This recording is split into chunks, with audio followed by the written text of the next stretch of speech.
এতিমখানাগুলো ঠিকমতো পরিচালিত হচ্ছে কিনা, শিশু পরিবারগুলোকে ঠিকমতো কেয়ার করা হচ্ছে কিনা, ডে কেয়ার সেন্টারগুলো পরিচালিত হচ্ছে কিনা, প্রত্যেকটা সেক্টরকে ধরে ধরে এটার কোয়ান্টিটি কমিয়ে কীভাবে সবাইকে আবার একসাথে রিএলোকেট করে কোয়ালিটিটাকে বাড়ানো যায়। অনেক বাংলাদেশের একটা huge population, group of population নিয়ে সমাজ কল্যাণ মন্ত্রণালয় কাজ করে, মোর দেন 82% পপুলেশন নিয়ে কাজ করে। এবং যেটা চাচা বললেন যে এই পপুলেশনটা আসলে টোটালটাই হচ্ছে পিছিয়ে পড়া জনগোষ্ঠী কানেক্টেড।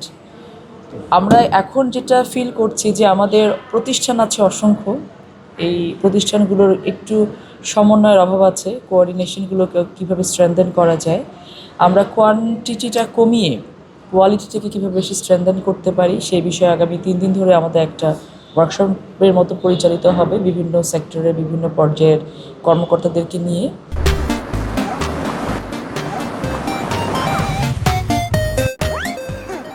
এবং সেটার বেসিসে আমরা কীভাবে, যেমন অসংখ্য এতিমখানা আছে, অসংখ্য রিহ্যাবিলিটেশন সেন্টার্স আছে, অসংখ্য প্রতিবন্ধী স্কুল আছে, তো এদের সেবা বা শিক্ষা দানের মান কেমন হচ্ছে, এতিমখানাগুলো ঠিকমতো পরিচালিত হচ্ছে কিনা, শিশু পরিবারগুলোকে ঠিকমতো কেয়ার করা হচ্ছে কিনা, ডে কেয়ার সেন্টারগুলো পরিচালিত হচ্ছে কিনা, প্রত্যেকটা সেক্টরকে ধরে ধরে এটার কোয়ান্টিটি কমিয়ে কীভাবে সবাইকে আবার একসাথে রিএলোকেট করে কোয়ালিটিটাকে বাড়ানো যায়। জনবলের অভাব আছে, আমাদের অর্থনৈতিকভাবে আমরা খুব বেশি স্বাবলম্বী না। এই অবস্থায় বাজেটে আমাদের বেশ কিছু সমন্বয় করতে হয়, সেক্ষেত্রে জনবলও নিতে হবে। সমন্বয়টাকে কীভাবে করা যায়, আমরা বেসিক্যালি প্রবলেমগুলো আইডেন্টিফাই করছি, করে আমরা কীভাবে এই মন্ত্রণালয়টাকে আরও বেশি, জনগণ যেটা সম্পৃক্ততা আছেই, বাট এই সম্পৃক্ততাটা আসলে মানুষকে কীভাবে স্কিলড লেবার তৈরি করে বাংলাদেশের মেইন স্ট্রিমে, মেইন ইকোনমিতে এদেরকে কারেক্ট করা যায়, সেই পর্যায়টা মেইনলি আমরা কাজ করার চেষ্টা করছি।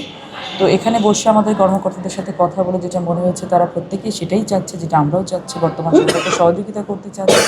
তো আমরা মনে করি যে আমরা যে টিমটা এখন কাজ করছি একসাথে, এটা যদি আমরা 6টা মাস শুধু যেভাবে চেষ্টা করছি কাজ করে যদি করতে পারি, তাহলে সমাজ কল্যাণ মন্ত্রণালয় একটি ভিন্ন রূপ নিয়ে পরবর্তীতে বাংলাদেশে আবির্ভাব ঘটবে এবং সমাজের কল্যাণ বা রাষ্ট্রের কল্যাণ, যেটা আমাদের মেইন কাজ, এটাকে মানুষ ভিজিবল দেখতে পাবে। এখন ভিজিবল হয় না, অনেক কাজ করে, অনেক গ্র্যান্টস দেওয়া হয়, অনেক লোন দেওয়া হয়, মানুষের জন্য কাজ করে, কিন্তু ভিজিবল হয় না জিনিসটা।